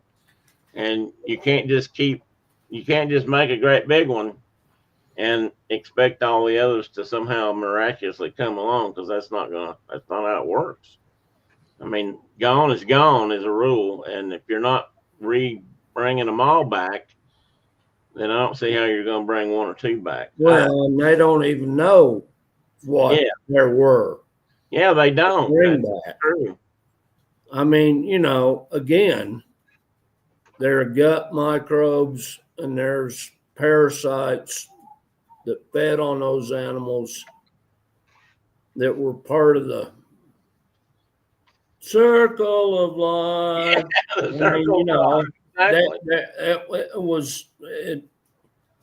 You can't just like pick one thing and like, oh, that's what we're bringing back, and we're not going to worry about any of the rest of it. You just can't do that.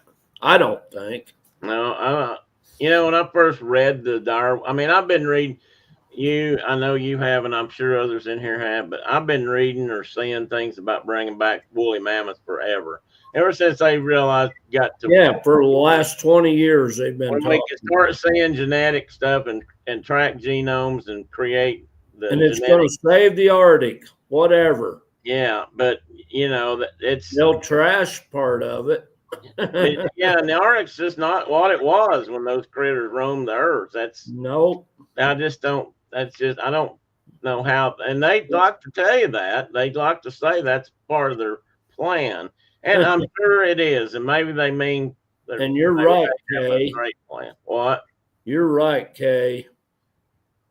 We have a tendency to only want we do. That's true. The cutesy ones, and it's like, again, like to use like the grossest thing I can think of. What about that tapeworm that lived in that elephant's gut? And played a role in it. Nobody wants that one back. No. I promise you, they don't want that one back. But it was important. Yeah, it's complicated. It's not the simple thing that it appears on the surface. I mean, I don't know if it appears simple, but when you just say, "Hey, we figured out how to bring back the woolly mammoth, and we're going to make them," that could be exciting. It sounds interesting, but I don't know if it sounds realistic. And again, I would love to go to Alaska and see one walking around out there. I would too. But, like in our country, most of our country, they were Columbian mammoths, not woolly mammoths. I'd like to see them back too, but there's no way they could survive in today's society. Kay thinks we should add that for our version circle of life. Sure, Kay, tell their circle of life. I can't do the lyrics. So okay, let me write that down, Kay, just so I don't forget. I never did figure out the lyrics for that one. Well, we can find them. We'll get the lyrics or make up our own one. The Saturday morning shine, K-Tel record, all your hits from Saturday morning. The circle of life, which would include, the trip to the outhouse and all the way back around to the kitchen. I dropped my pencil. Hang on a minute. Oh, I dropped my pencil. I finally got me some good lead. I'm happy about my lead. I finally got some real good lead. That's kind of like your cheeses slipped off your bread. A little bit. Dropped my pencil. In this case, my pencil fell off my notebook here. That boy's pencil slipped plumb off his page.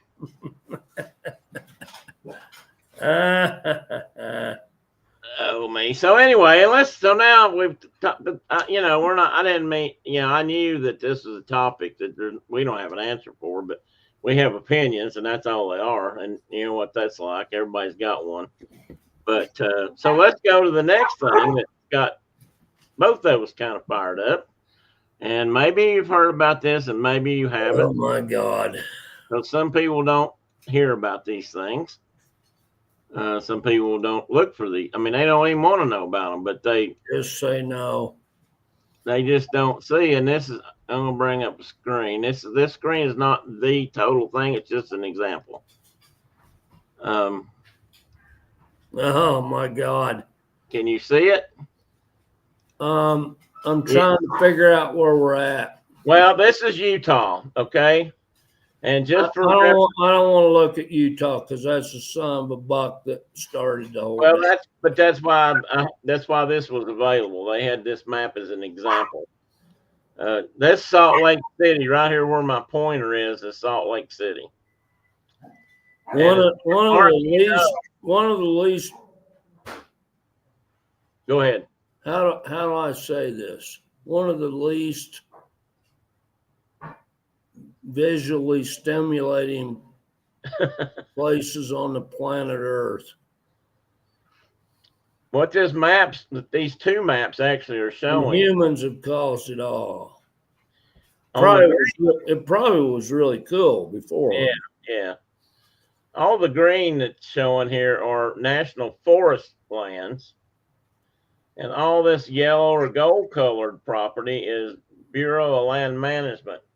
But what it amounts to is all that land. And that's all public land. That's all public land. We as Americans own that property. You and I and everybody in this room owns this property. It's all our property. And we can go out there and recreate, and we can go out there and harvest food, and we can go out there and just be spiritually benefited. And there is a bill being presented into the Senate, I believe. It's a big beautiful bill. That they're putting in with the big beautiful bill. And Mike Lee, who is a senator from Utah, is bringing this. He's pushing this. They're wanting to sell off all these public lands. Now, this is not a new topic. Mark and I both have dealt with this in the past. I dealt with it on a much smaller scale, and I didn't know it, but Mark told me that Senator Lee has brought this up before out in his country or out in their country. So he knows him more. He knows him better than I do. Now, he's not the only one pushing this, but he's one of the major sponsors of the bill. And the reason they're going to tell you it's about it so they can pay off the debt. They're going to use this money. Well, and it's going to solve the housing crisis. Well, that's another thing. Yeah, that's one that you've heard out there. And it's like, okay, that property's at 10,000 feet. How are you going to build a house up there and somebody live there? Seriously. I agree. I know. But they're wanting to sell it all off, and this is just the beginning. It's already been stated that they get this sold and they can move on to bigger and better things. 3 million acres plus. Yeah, this is about 2 to 3.5 million acres total, and that's just part of it. And they're going to say that they can use this to pay the national debt or make up for the tax cuts that they're offering this year in the new big beautiful bill in the future. And this is public, and I'm going to tell you something about this. This is going to be sold off to pretty much every kind of company that you never would want to see buy up your neighbor's property. mining agencies, drilling agencies, other people who want to close it off for some other purpose. And basically, developers, developers. developers to build houses, but not houses for the poor. They're going to be building houses for the wealthy. And I saw the same thing here. I worked on federal land also in the east. There's not a lot of federal land in the east. So compared to out west, it is a drop in the bucket. But we dealt with the same thing, and what they were trying to do was sell it off to developers. And this did happen once at least.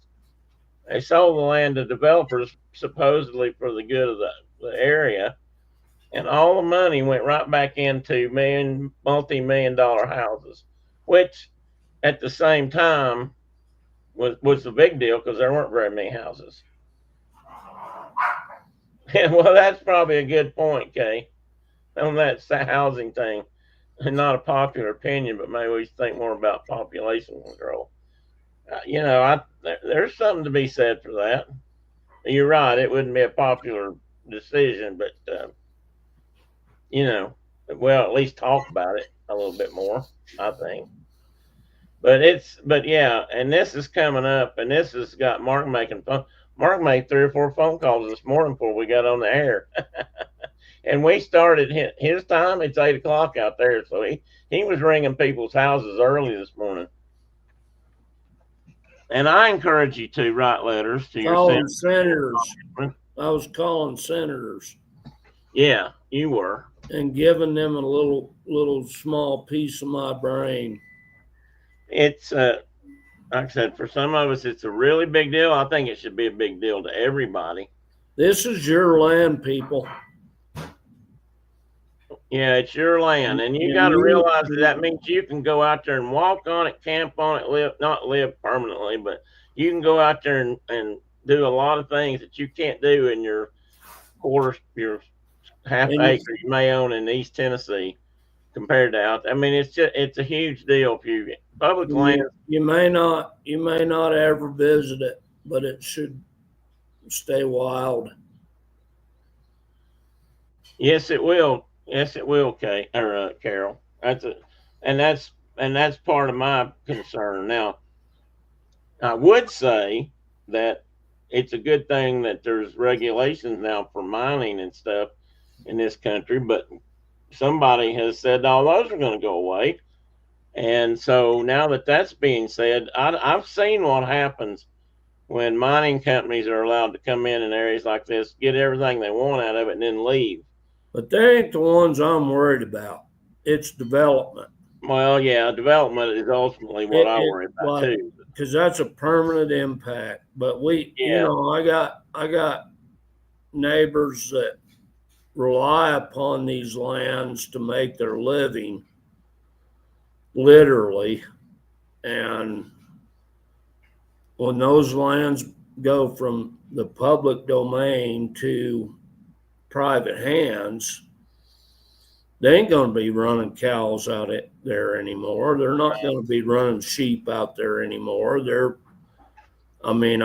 me, this is such a BS proposal. I can't even hardly believe it. I got a friend that's scattered on a piece of that land that they've got up for sale. And we're not going to go down easy. No, how do you say this politely? I was glad to hear that. I mean, they're sacred lands. They don't own them. They can't sell them. They were set aside. People 120 years ago started seeing the benefit of these lands and the fact that we don't need to do this. And they bought these lands and kept these lands, the way they are for a reason. Created national parks and national monuments. Some of those are starting to be threatened. It really bothers me about that. I have to believe mining. Let's see. Brenda said, I have to believe mining on the land would be a terrible thing and it would impact it for a long. Well, that's my point, Brenda, is that mining can have a smaller impact. And I've seen some positive impacts, but only if it's done right. Only if they have to clean up what they leave. I mean, Well, they walk away. That's the deal. They well, just back here, that's what used to happen. they You know, just walk logging companies, out here too. They just walk away. they just walk away and leave all that pollution on the ground, and that doesn't go away. That leaves a lasting, maybe permanent mark that it won't be cleaned up in our lifetimes, because unless they're made to go back and do it, they don't clean it up. They just leave. I've seen it here. I've seen it happen here. It you know, it's a funny thing. People here hate it when it happens, but at the same time, they'll look at something like this and think it doesn't matter. But it's the same kind of deal. I mean, the same things are going to end up happening. And if it's not that, then the guy will come to knock on my door, not anymore, but used to knock on my door and want to know why he can't hunt that. He can't go hiking or hunt that piece of land that he used to go hunting or fishing on, because there's a great big giant $1 million house in the middle of it now. I don't know, Brenda, why you ask. I hate seeing the open land areas around here that are now being cleared and buildings are being built. All of this is private land. And that's right, because once it becomes private, you know how we are in this country. By God, if it's ours, and we ain't going to let go of it. Once stuff like this becomes private and they start building condos and houses on it. I mean, a good example of this, Mark, for you is Jackson Hole. Look how Jackson Hole area has been developed. It's disgusting. Yeah, and I've not heard anybody that has been out there a long time and don't look at Jackson Hole area and say, "Oh my God." So Jackson Hole, I mean, the little saying is that the billionaires have run off all the millionaires. They can't afford to live there anymore. Even the millionaires. And certainly, if you're like the guy that's, you know, making tacos or whatever in town to feed all those people, you got to live in Driggs, Idaho, or somewhere like that. You can't live in Jackson Hole. You can't afford it. I don't know how anybody affords it. People that go there and work, I don't even know how they do it to you know, the support, the service people. Well, they don't live in Jackson Hole. They live in the neighboring state, in another town, because they cannot afford to live in Jackson Hole. You can't. And that's what. But by God, those people want their services. Ian says, "Well, I like tacos. I like tacos. I do too, Ian. Well, I do too, but you know, I hope the guy that makes tacos has a place to live. You know, not just a hole that moves in from California. And I hate to say that, but that's a lot of it out there. Now back here, it was people from New York. You know, retirees. You didn't miss the point, Ian. The point is that the guy that makes tacos, he can't afford to live. To make you a taco. Where the tacos need to be made. Yeah. So you might have to drive down to the next station and buy them tacos. You may have to travel to get to the tacos. Anyway, I don't know if this stat is correct, but I heard that Teton County, Wyoming, is the richest county in America. And I think I've looked that up, and I have looked that up, and I think that is true. It's become it's become that much of a wealthy. And literally, they have said that the millionaires can't live there anymore. The billionaires live there. Take care of the taco guy. We have the same issue in Summit County. Sure. I agree, Ian. Anyway, you want to eat good food, you better make some space for those people to live that's affordable.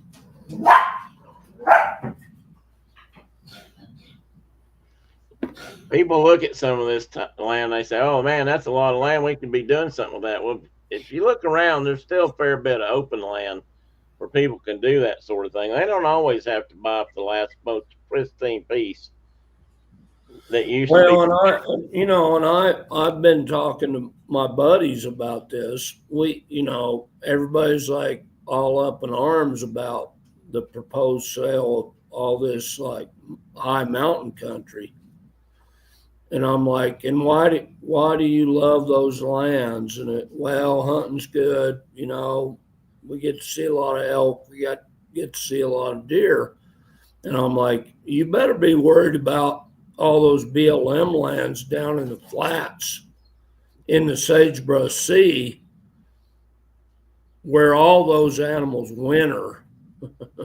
Yeah, you got to look at both sides. You can't. They can't survive on the mountain. They got to have that lower sagebrush desert country to live in part of the year, a big part of the year out here, and it's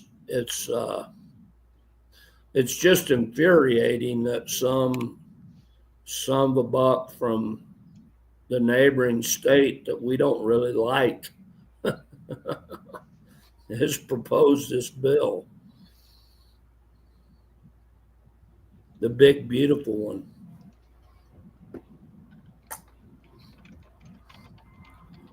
Am I offline? No, you're here. I'm listening to you. Away? No, I was just trying to make notes here. I was trying to keep up. I want people to like call their Congress people and say, there we are. I lost my we do not like this idea. No, and I get it. Everybody won't agree, but I think when you think this one through, it's not a hard bad deal for America, people. It is, and there's a better way to fix this, and that's by not doing some of the things they're doing now. But this is just and this will be my experience with these kind of lands and being sold is once it starts, it doesn't want to stop. Well, and you know me, I tend to avoid this. I tend to avoid this topic like the plague, and I don't like to talk politics. But this one's got me. It's got my hackles up. So. Yeah, I hadn't seen him this fired up about anything political in a long time.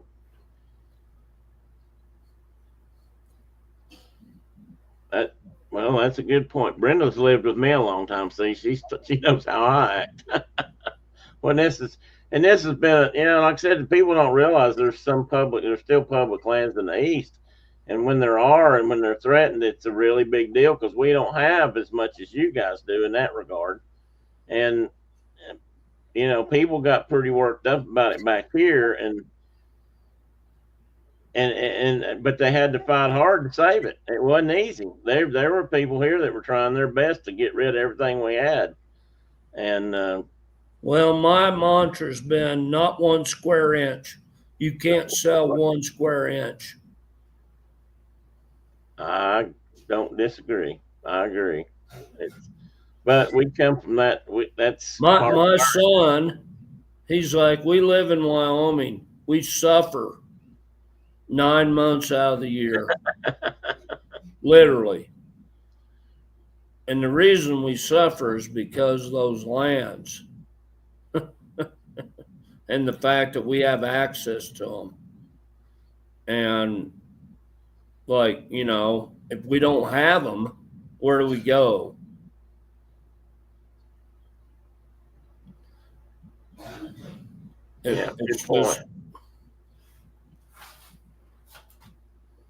They're our property. They're not their property. They can't sell them. And if you and I don't have a vote in that, then they shouldn't be able to do it. Period. They shouldn't be in office. It's not just it's not just theirs to sell off. It's not theirs. And I promise you this. It is theirs and it's ours. Well, it's everybody's. And they should recognize that, and we shouldn't have to give them up. If we say no, then it should be no. So say no, please. But So I would recommend that you call your senators and representatives and say, go pound some sand. I have a like, you could take this little cup and fill it full of sand and take a little stick and pound on it. And somewhere where the sun don't shine. And that's what I'm telling them. It's a big deal. It's a really big deal. Look into it. Think about it. I'm sure there's ways to say, oh, well, we should do this because this, and this.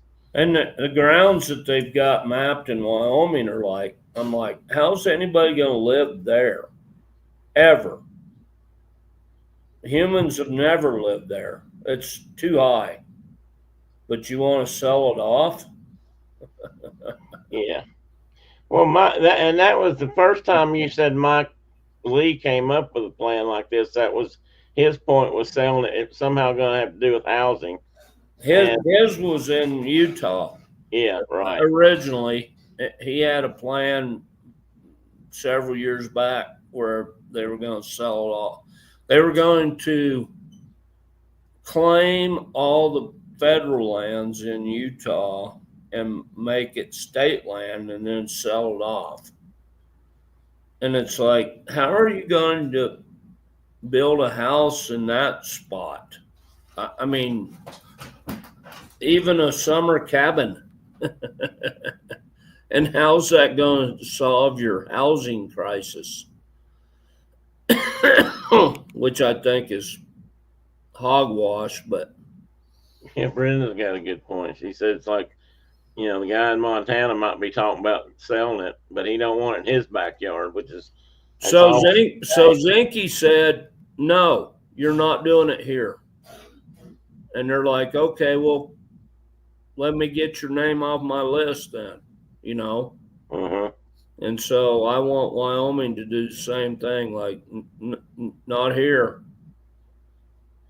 But I also want Utah and Idaho and all the other western states, Nevada, to say the exact same thing. Yeah. Arizona, New Mexico, they're hitting us all. And they're like, oh, it's only this percentage of public lands out there. And it's like, yeah, and it's all the good stuff. It's all the places that I hold sacred. Go pound sand.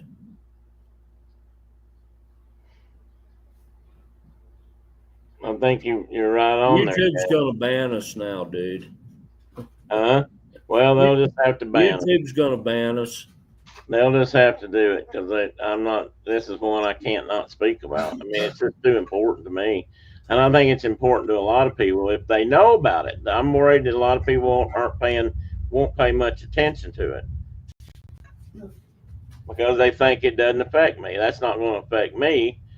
Or I have no voice in it. If they sell off all that land. The part that worries me is that all my people that are throwing a fit about it right now, like, you need to be talking to certain human beings, or nothing you are worried about is going to come to fruition.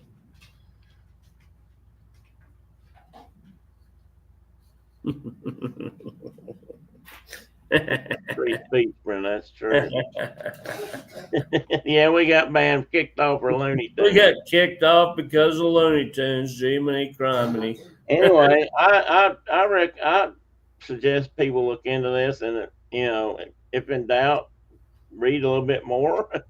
But I realize that there's going to be people on both sides, but I'm going to highly suggest you push for saving these lands. We'll never get them back, and as they used to tell me growing up, I don't make that stuff anymore.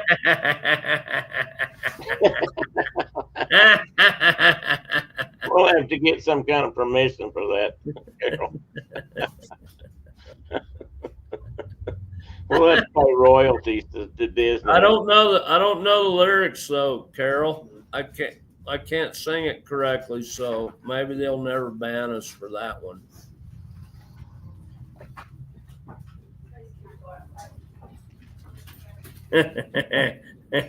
What are you looking at? Well, it sounded like I had a whole parade of bikes going by.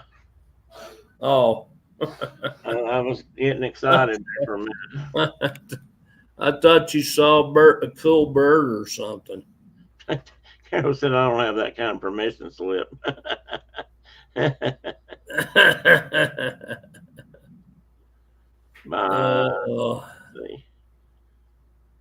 There must be a motorcycle club going by. Oh me. Anyway, that's our public message for today. Yeah. Just say no. Just say no. Please. Tell your congressman and your senator to say no. That's the only way this kind of thing gets stopped is if the people say no. And if we don't say no together, then next time we turn around, it'll be gone. And then I read a really positive article yesterday that both conservatives and liberals were attacking Mr. Lee, the Honorable Senator Lee, for his stupid idea. I think that's a good idea, Carol. We need to work on that. Read where both Idaho senators.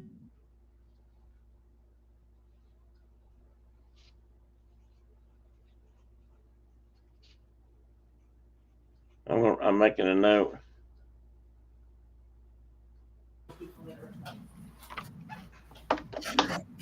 So I guess the Idaho delegation has come into play and no, it ain't happening. Have they?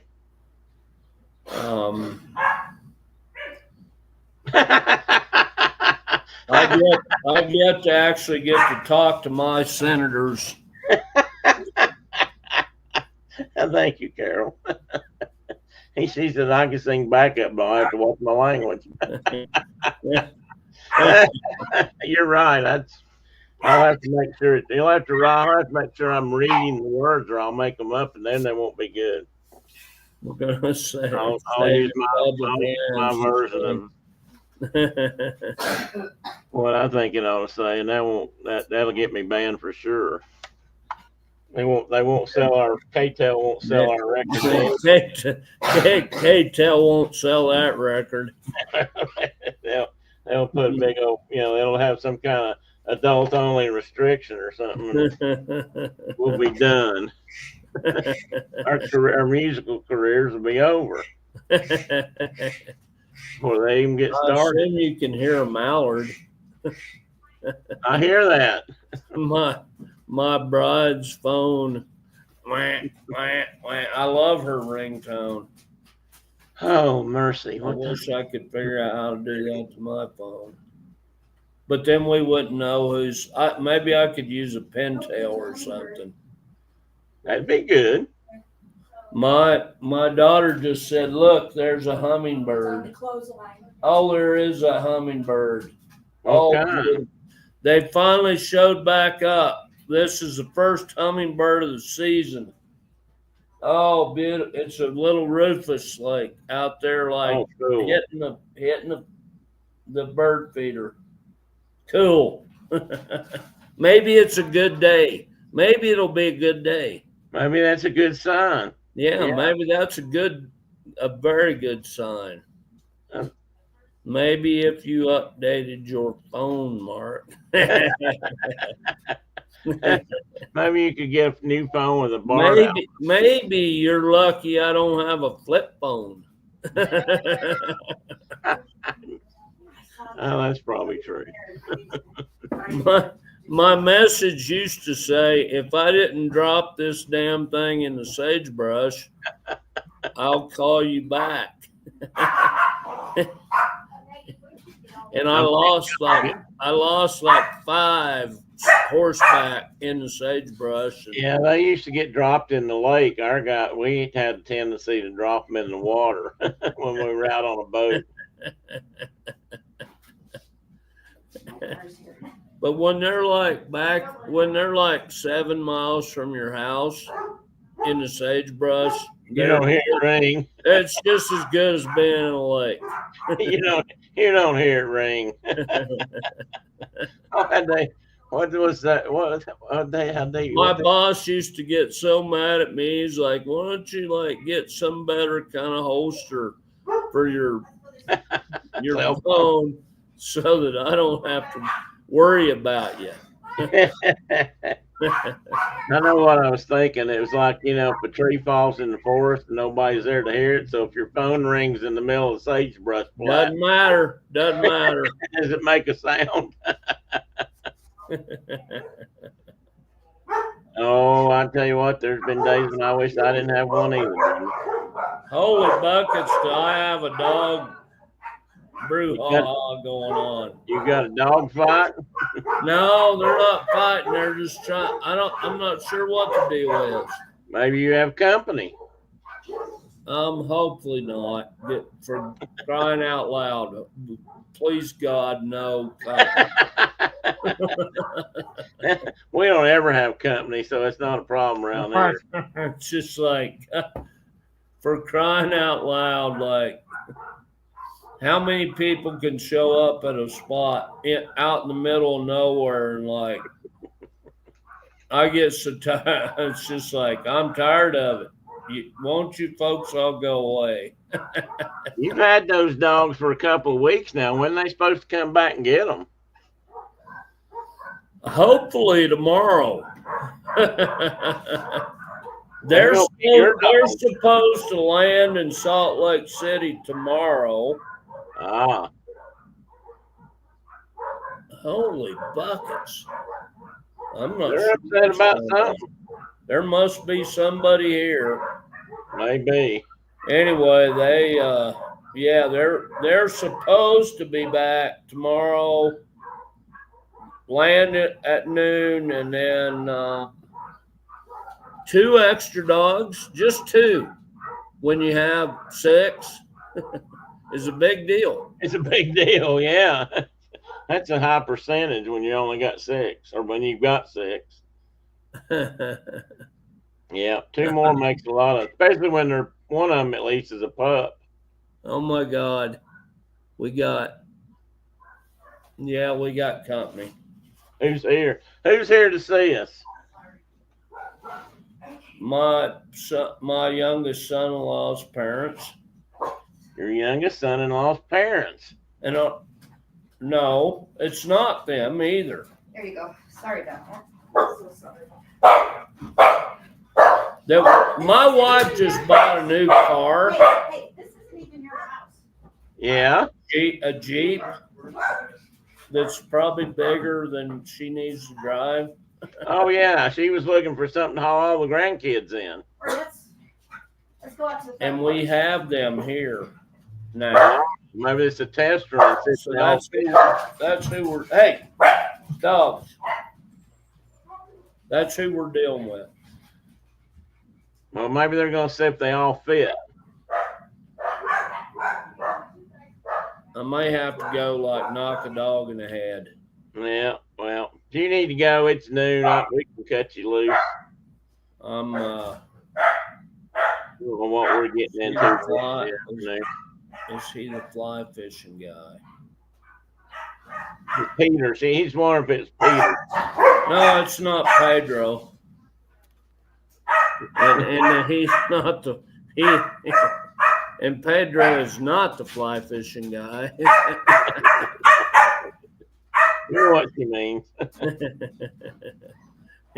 He can't figure out 10 and 2 and 10 and 2.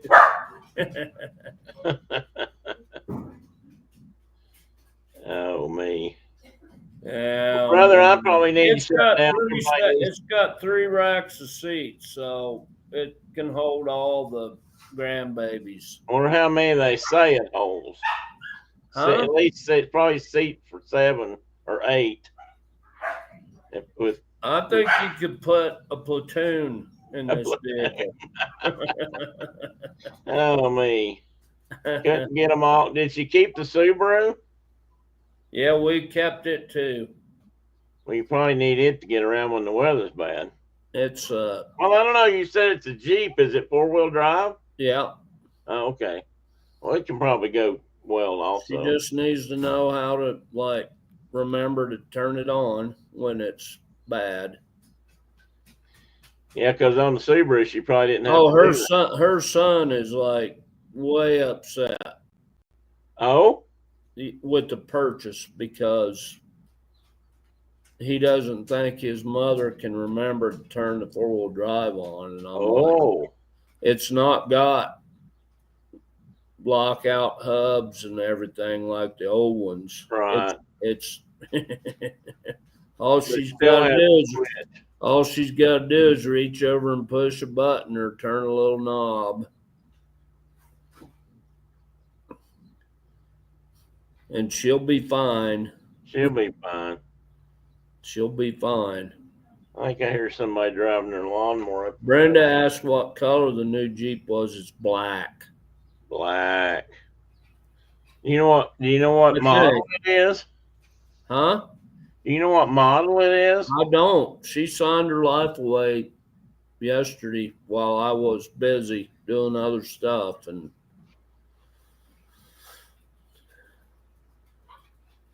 it's like a Grand Cherokee that's got 3 banks of seats.